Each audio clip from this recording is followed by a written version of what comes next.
فی الحال آپ اپنے آپ کو اس کا عادی بنا دیں، لیکن 6 مہینے سے تو عادت پڑ گئی ہے آپ کی، 5 ماہ سے ماشاءاللہ نماز نہیں چھوٹی، تو زیادہ ٹینشن نہ لیں اس کی، لیکن یہ کہ شرعی مسئلہ تو چینج نہیں ہو سکتا، تو اس میں فجر کے ساتھ 2 رکعت فرض فجر کے پڑھ لیے، ظہر کے ساتھ 4 پڑھ لیے، عصر کے ساتھ 4 اور پڑھ لیے، مغرب کے ساتھ پچھلی مغرب کے، عشاء کے ساتھ، اور ہمارے نزدیک وتر بھی چونکہ واجب ہیں، نبی صلی اللہ علیہ وسلم کی اس بارے میں صحیح حدیث موجود ہیں، تو وتر کی بھی قضا کرنی چاہیے، تو ایک دن میں کم سے کم 1 دن کی نمازیں پڑھ لیں آپ، اللہ نے چاہا تو انشاءاللہ یہ پوری ہو جائیں گے۔ مفتی صاحب 3 مہینے کیا لکھا ہوا ہے یار، جیل مدرسہ میں، یہ کدھر ہے جیل مدرسہ؟ جیل مدرسہ میں 3 مہینے، جیل کو چپل لکھا ہوا ہے، مہینے رہ کر آیا، آپ سے دعا کی درخواست ہے، دل سے دعا ہے جی۔ موجودہ حالات میں پتہ نہیں کس چیز کی دعا منگوا رہے ہیں، مجھے سمجھ میں نہیں آ رہا، بہرحال جو بھی ہے، موجودہ حالات میں اگر کوئی شخص حقوق اللہ اور حقوق العباد پورا کرتا ہو مگر اشاعت دین اور بقائے دین کی کسی بھی صورت کا حصہ نہیں بنتا تو کیا وہ گناہگار ہوگا؟ جی گناہگار ہوگا، کیونکہ نہی عن المنکر فرض ہے، تو ہر شخص پر اپنی استطاعت کے بقدر نہی عن المنکر فرض ہے۔ مفتی صاحب پیسے اکٹھے کرنے کی کوئی ترتیب بتائیں، میں کافی سالوں سے کوشش کر رہا ہوں مگر پیسہ نہیں ہے، مالدار نہیں ہوں۔ آپ پہلے سیونگ کرتے ہیں، 1 سال کا مال بیک اپ کرنا کیسا ہے؟ پیسہ کمانے کے طریقے ان لوگوں سے پوچھو جو پیسہ کما رہے ہیں، سمجھتے ہو؟ ہم تو نہیں کما رہے، سیدھی سی بات، جو تھوڑا بہت تجربوں کے بعد یعنی کمانے کا مطلب کوشش نہیں کر رہے کمانے کی، ہمیں تو بغیر کوشش کے ہی مل رہا ہے، کیونکہ اب تجربے پہلے میں کر چکا ہوں، انویسٹمنٹ کے ڈبو چکا ہوں، پھر مجھے تعلقات کی بیس پہ ایسے ایماندار تاجر مل گئے کہ ان کے ساتھ جب انویسٹمنٹ کیا تو وہ ایمانداری کی بیس پہ انہوں نے مجھے نفع دینا شروع کیا، تو یہ ہر ایک کو یہ فیسلٹی ملتی نہیں ہے، سمجھتے ہو کہ نہیں سمجھتے؟ تو ایماندار لوگوں کا ملنا بڑا مشکل ہے، اب جب انسان کے تعلقات بہت بڑھتے ہیں تو پھر ایماندار لوگ اس کو لاکھوں میں 2-4 مل جاتے ہیں، اب آپ کو تو لاکھوں ملیں گے نہیں تو 2-4 کہاں سے ملیں گے اس میں؟ تو یہ جو ہے نا پیسہ کمانے کا، ان لوگوں سے پوچھو جو پیسہ کمانے کے طریقے جانتے ہیں۔ میری تو زندگی پیسے کو لات مارنے میں گزری ہے، نہیں کمانے میں گزری ہے، لوگ یہ سن کے حیران ہوتے ہیں مولوی صاحب باتیں کیسی کر رہے ہیں، اور یہ کوئی خوشی کی بات نہیں ہے کہ لات مارنے میں گزری، بیوقوفی کی ہے میں نے، لیکن کی ہے یہ کاروبار میں نے کیا تو جان کر اس کو ٹھپ کرنے کی کوشش کی، یعنی میرے پاس کسٹمر جب آتا تھا نا،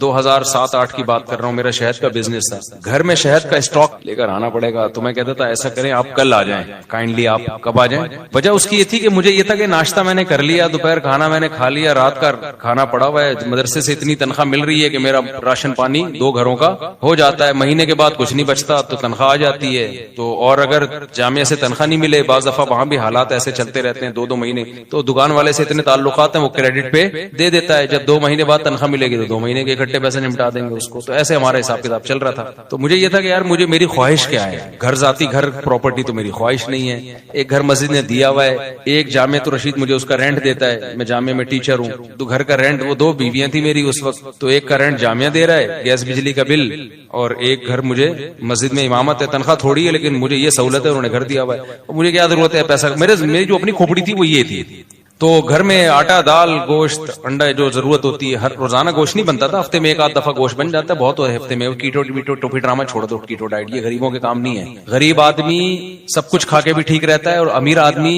روزانہ انٹرنیٹ پہ سرچ کر رہا ہوتا ہے کیا کھانا ہے، پھر بھی مر جاتا ہے بہت جلدی، تو ظاہر ہے ہم اپنی کیٹو بھی کھائیں گے تو اپنی حیثیت کے حساب سے کھائیں گے نا، تو ہفتے میں 1 دن ہمارے گوشت بنتا تھا اور 1 دن کڑھی بنتی تھی، دال چاول 1 دن، وہ ہمارا سیٹ اپ چل رہا تھا، صبح مجھے پراٹھے میں نہیں چھوڑ سکتا تو انڈے پراٹھے مجھے ہو جاتے تھے، تو میں سوچتا تھا یار میرا تو گزارا ہو رہا ہے، بچوں کی اسکول کی ہم نے ٹینشن لی نہیں، ہم نے کہا پیسے ہوں گے تو اسکول پڑھا دیں گے، نہیں تو بھئی ہوم اسکولنگ، گھر میں رہو بس پڑھو، جتنا اماں کو آتا ہے وہ پڑھا دے گی، جتنا ہمیں آتا ہے ہم پڑھا دیں گے۔ تو اب اس کے بعد مجھے جو میں دل کی، میرے جو دوست احباب ہیں نا ان سے آپ یہ پوچھ سکتے ہیں، آپ سمجھیں مجھے شو مار رہے ہیں، شو نہیں مار رہا میں اپنی برائی کر رہا ہوں، یہ برائی اس لیے کر رہا ہوں، یہ ٹھیک نہیں ہے، آپ ایسا نہ کریں، ہمارے اپنا مزاج ہمیشہ سے ایسے ہے، تو اب یہ کہ یار کیونکہ اب پڑی نہیں رہی سر پہ نا، کوئی ضرورت ہی نہیں آ رہی، جب پڑتی ہے تو پھر آدمی کمانے کی سوچتا ہے، پڑی نہیں رہی سر کے اوپر، میری ضرورت تھی پراٹھا، مجھے یاد ہے جب میں نے دوسری شادی کا ارادہ کیا، اچھا پراٹھا بھی گھر کا نہیں، مجھے ہوٹل ہی کا پراٹھا چاہیے، گھر کا نہیں، گھر میں وہ مزہ نہیں آتا پراٹھے جتنا بھی اچھا بنا ہو، کبھی میرے ساتھ بیٹھ کے پراٹھا کھاؤ تو تمہیں پتا ہے، ایک دن لاہور سے ایک بندے آئے، انہوں نے کہا یہ پراٹھے بیان میں بہت کرتے ہو، میں اس کو لے گیا ہوٹل میں نے ناشتہ کرا، کہہ رہا یار واقعی ایسا پراٹھا آج تک میں نے نہیں کھایا، تو وہ بڑے پیٹ کے لیے بہت نقصان دہ ہوتے ہیں، لیکن یہ ذہن میں رکھیے گا، وہ سفید آٹے کے پراٹھے ہوتے ہیں، مزہ بہت ہے۔ تو اب کیا تھا کہ میں نے کہا میری بنیادی ضرورت، بنیادی بھی نہیں ہے، عیاشی ہے پراٹھا، بنیادی ضرورت تو ناشتہ ہے ہی نہیں, 2 ٹائم کی روٹی ہے, ناشتہ تو آپ کی گریوی ہے. تو میں یہ سوچتا تھا کہ یار میرے پاس تو گھر بنانے کے پیسے نہیں ہیں, اللہ نے 2 گھر مجھے فری پھوکٹ کے دیے ہوئے, ایک کا کرایہ وہ ادارہ دے رہا ہے جہاں میں ٹیچر ہوں, اور ایک مجھے مسجد میں امامت کی وجہ سے امام ہونے کی حیثیت سے ملا ہوا ہے. ابے میں تو کروڑ ارب پتی آدمی ہوں, لوگوں کے پاس ایک ایک گھر نہیں ہے, میرے پاس 2 گھر. اللہ کی قسم دل میں یہ کیفیت, یہ اوپر سے نہیں کہہ رہا. اور لوگ روتے ہوئے آ رہے ہوتے تھے میں ذاتی گھر نہیں بنا سکا اور میرے پاس یہ نہیں ہے. میں کہتا اس کو دیکھو پاگل آدمی. مجھے اس پہ ترس اس پہ نہیں آتا تھا ذاتی گھر نہیں ہے, مجھے اس پہ آتا تھا بیوی بیچارے کی ایک ہی ہے, میں عیاشی کر رہا ہوں, میری بیویاں کتنی ہیں, 2 ہیں. تو رینٹ کے گھر تھے ہمارے, رشتے بھی ہم بیچتے تھے, تو کہ بھائی تیسری شادی کے لیے پیغام بھیجا, کہاں رکھو گے بھائی, وہ دوسری کو آمادہ کر لیا کہ تیسری کو اپنے ساتھ رکھ لے. انہوں نے کہا بھائی آج کل کوئی نہیں رہتا. اس بیس پہ میری بہت دنوں تک شادی نہیں ہوئی. پھر ایک دفعہ ہو بھی گئی تھی, ایک دفعہ ہوئی تھی تو تبھی ہوئی نا, پھر 3 وہ اسی ایام میں ہوئی ہے, انہی غربت کے ایام میں. تو الحمدللہ اس وقت مجھے کہیں اتنا سی بھی فیلنگ نہیں ہوئی ہے کہ میں غریب ہوں. اللہ کی قسم میری یہ کیفیت تھی, میرے سے بڑا سیٹ شاید دنیا میں کوئی بھی نہیں. وجہ اس کی یہ تھی, میں سوچتا تھا کہ ایک ہوتی ہے ضرورت, اللہ میری صرف ضرورت پوری نہیں کر رہا بلکہ مجھے ضرورت سے کئی گنا زیادہ دے رہا ہے. یہ جو پراٹھے میں صبح انڈے کے ساتھ پھوڑ رہا ہوں یہ میری ضرورت بولو تو میں تو 3 ٹائم کا کھانا کھا رہا ہوں یار. گوشت ہفتے میں 1 دن کھا رہے ہیں تو کیا ہوا, دال چاول اور بھنڈی کا جو مزہ ہے, خدا کی قسم بھوک لگ رہی ہو, بھنڈی ایسے پھوڑتا ہے آدمی, میں تو مزے لے کے کھانا کھاتا ہوں. بھوک لگ رہی ہو, ابھی مجھے لگ رہی ہے بھوک, باقی مجھے سخت بھوک لگ, میں نے دوپہر کھانا نہیں کھایا اس لیے بھوک لگ رہی ہے, صبح کا ناشتہ کیا ہوا ہے. تو اب میں نے سب گھروں میں فون گھمایا کیا پکا ہوا ہے, یہ سہولت ہے. تم غریبوں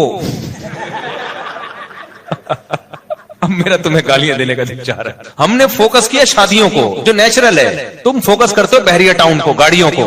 یہ نیچرل تھوڑی ہے یار, جو نیچرل لذتیں ہیں وہ تو بیوی اور بچوں میں ہیں. سمجھتے ہو کہ نہیں سمجھتے؟ بیویاں ہونی چاہیے, بچے ہونے چاہیے, وہاں سے محبتیں ملتی ہیں. گاڑی میں تو تھوڑے دن میں تھی بھر جاتا ہے, پھر آدمی کہتے ہیں اس سے اونچی کی گاڑی, پھر اس کے بعد پھر بڑے بڑے لوگ گاڑیاں بیچ دیتے ہیں, اوبر میں جا رہے ہوتے ہیں. وہ یہ کھلونے ہیں تھوڑے دن کے دل بہلانے کے, ان سے دل بھر جاتا ہے. نہ بیویوں سے دل بھرتا ہے نہ بچوں سے دل بھرتا ہے. یہ تو نیچرل ہے نا, پراٹھے سے دل بھرتا ہے. کبھی روٹی سے دل بھرا کسی کا؟ 1 دن کھائی 2 دن کھائی, اب میں نہیں روٹی کھا رہا, پھر بھوک لگے گی, پھر روٹی کھانے کا دل. یہ نیچرل ہے. تو ہم شروع سے کوشش کرتے ہیں نیچر پہ رہیں بھائی, نیچر پہ رہیں. تو یہ تو بچکانا باتیں ہیں, گاڑی بنگلہ بحریہ ٹاؤن, پیسہ بہت دے دیا تو بنا لو, نہیں ہے تو یہ کوئی تھوڑی فضول چیزیں ہیں یار. دیواروں اینٹوں سے, میں نے تو اپنی زندگی میں ایسے ایسے لوگوں کو دیکھا اربوں روپے لگا کے انہوں نے شیش محل بنایا, اتنا بہترین گھر, خدا کی قسم رہنا نصیب نہیں ہوا. جس دن گھر تیار ہوا ہارٹ اٹیک ہوا, مر گئے. کاش وہ اربوں روپے لگا کے اپنی صحت کا خیال کر لیتے یا کچھ اور کر لیتے. تو وہ بچے بھی پھر وہ فری پھوکٹ کے پیسہ نا بیچ باچ کے کھا رہے ہوتے ہیں, عیاشیوں میں اڑا رہے ہوتے ہیں. تو اس لیے ابھی جو ہے وہ میں نے گھروں میں فون گھمایا تو شلجم اور سموسے کھا کے بیٹھے ہوگے آپ چائے کے ساتھ. جس کو بھوک لگ رہی ہو نا اس کو ہی میری باتوں کو وہ انجوائے کرے گا. مجھے چونکہ لگ رہی ہے, باتوں میں مزہ آتا ہے. یہ نیچرل لذتیں ہیں جن کو یہ مل رہی ہیں, بس وہ عیاشیوں میں ہے بھائی.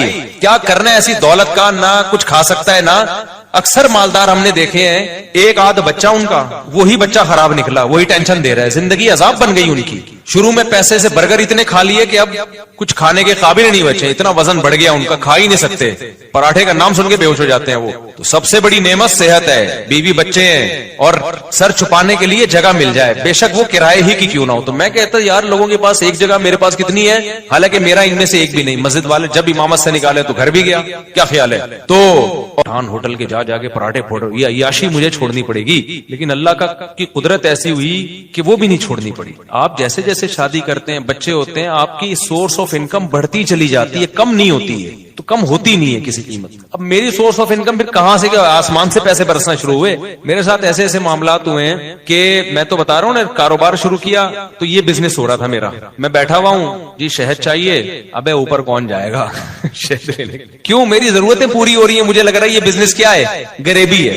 اگلے دن آ رہے ہیں انکل بھائی اب تو لے آؤ, پھر اگلے دن گیا میں شہد لایا, چلو یار لے لو بھائی. اس طرح سے ہمارا شہد بک رہا ہے, اس سے جو پروفٹ ہو رہا ہے وہ بھی اتنا ہونا شروع ہو گیا, لیکن اتنا نہیں ہوا کہ کسی کے بزنس میں جو باقاعدہ. تو مجھے پھر اب تو چونکہ میرے مالی حالات اور اچھے ہو گئے الحمدللہ, تو پھر مجھے لگا کہ یار اچھا. پھر میں نے نکاح جب رجسٹریشن, میں نکاح فری میں پڑھاتا تھا, پیسے نہیں لیتا تھا. وہ عجیب سا لگتا تھا, نکاح پڑھا رہے آدمی پیسے لے رہا ہے اس کے. لیکن کیا ہوا 4-6 دفعہ مجھے اندازہ ہوا کہ بھائی یہ نکاح کا نکاح نامہ بیٹھ کے فل کرتے رہو, نادرا سے وہ لوگ بھی پیسے مانگتے ہیں, نادرا سے رجسٹریشن کرواؤ, اس کی اچھا خاصا ٹینشن والا کام ہے. یا تو میں پابندی لگا دوں, میں کسی کا نکاح نہیں پڑھاؤں گا, یا مجھے کوئی بندہ رکھنا پڑے گا. پھر میں نے بندہ رکھا کیونکہ میرے پاس بہت زیادہ لوگ آ رہے تھے نکاح پڑھوانے کے لیے. اچھا اس کام کے لیے مجھے نکاح رجسٹرار بننا تھا. لوگوں نے کہا مفتی صاحب آپ نکاح رجسٹرار بن جاؤ, اس میں بڑے پیسے آئیں گے. میں نے کہا 1 سال تک مجھے یہ توفیق ہی نہیں مل رہی کہ میں جاؤں آفس کہ مجھے سرٹیفکیٹ دے دو قاضی کی نکاح رجسٹرار. ہلا ہی نہیں جا رہا کیونکہ ضرورت نہیں ہے نا, پراٹھے چل رہے تھے اسی حساب سے, تو میں کیوں جاؤں. پھر میں نے کیا کیا, ایک قاضی نے مجھے, ایک نکاح رجسٹرار نے کہا یار آپ میرا فارم لے کے پڑھا آپ دیا کرو, فیس لے کے مجھے دے دیا کرو آپ. میں رجسٹر کر, تو میں نے ایسا کرنا شروع کیا. 6 مہینے میں نے ایسے کیا. ایک نکاح رجسٹرار آئے, انہوں نے کہا میرے پاس پورا سیٹ اپ ہے, پڑھا آپ دیا کرو, ڈاکومنٹیشن میں کر دوں گا, پیسے کس کو دے دیا کرو. تو میں نے پیسے لینا شروع کر دیا, ان کو دینا شروع کی. تو محنت ہو رہی تھی نا بیچارے کی, نکاح بھرنا بھی ہے اس نے. ایک دن کیا ہوا, جو یونین کونسل میں ہوتے ہیں نا جو نکاح رجسٹریشن کا سرٹیفکیٹ دیتے ہیں, وہ خود میرے پاس چل کے آ گیا. اس نے کہا مفتی صاحب آپ کے نام سے آپ کے سائن سے اتنے نکاح ہو رہے ہیں تو آپ خود نکاح رجسٹرار کیوں نہیں بن جاتے. میں نے کہا یار مجھے یہ وہاں چل کے جاتے ہوئے بہت ٹینشن ہو رہی ہے کہ کیونکہ مجھے جس چیز کی ضرورت نہ ہونا مجھ سے وہ کام ہوتا نہیں ہے, تو اب میری ضرورتیں پوری ہو رہی ہیں. انہوں نے کہا آپ ادھر ان کو اتنے پیسے دے رہے ہو, خود رکھ لو, وہ کچھ اپنا رکھ لو, کچھ اپنے اسسٹنٹ کو دے دو کچھ. تو میں نے پھر یہ کیا کہ میں نے کہا بھائی میرے پاس ٹائم نہیں ہے. وہ خود گھر پہ آ کے سارا کام کیا, سرٹیفکیٹ پکڑا کے چلا گیا نکاح رجسٹرار. میں نے کہا اسٹیمپ تیرا باپ لگائے گا اس پہ, میرے پاس تو ٹائم نہیں ہے. اس نے ٹھپے لگے ہوئے نا پہلے سے.